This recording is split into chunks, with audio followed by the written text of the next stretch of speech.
नमस्कार बहिणींनो, चांगलं न्यूज चॅनलमध्ये आपलं स्वागत आहे। मुख्यमंत्री लाडकी बहीण योजनेचे पैसे अकाउंटवर कधी जमा होतील याची सर्वांना उत्सुकता होती आणि सर्व कमेंट करत होते की पैसे एक्झॅक्टली कोणत्या तारखेला जमा होणार अकाउंटला।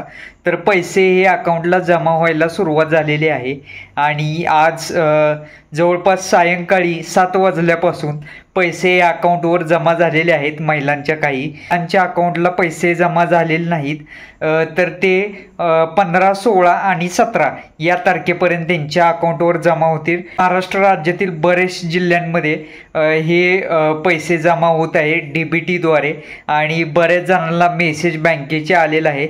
जवळपास पहिली जी इन्स्टॉलमेंट होती ती 3000 रुपयाचा हप्ता महिलांच्या अकाउंटवर जमा झालेला आहे। त्यामुळे संपूर्ण महाराष्ट्रभर महिलांमध्ये एक आनंदाचं वातावरण घराघरात पाहायला भेटत आहे। ह्या खुश आहेत असंच म्हणावं लागेल आणि सरकारचे एक प्रकारे आभार मानत आहेत। मुख्यमंत्री एकनाथ शिंदे यांचं आभार मानत आहेत। त्यांचा आधार कार्ड बँक अकाउंटला लिंक आहे, अशांचे पैसे जमा झालेले आहेत।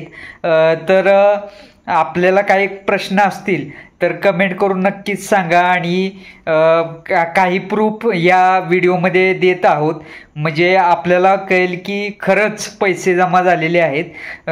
कारण आपण आपल्या चॅनलवर कधी फेक न्यूज टाकत नाही आणि जे काय असेल ते खरं असते आणि व्हेरीफाय केलेलं असते।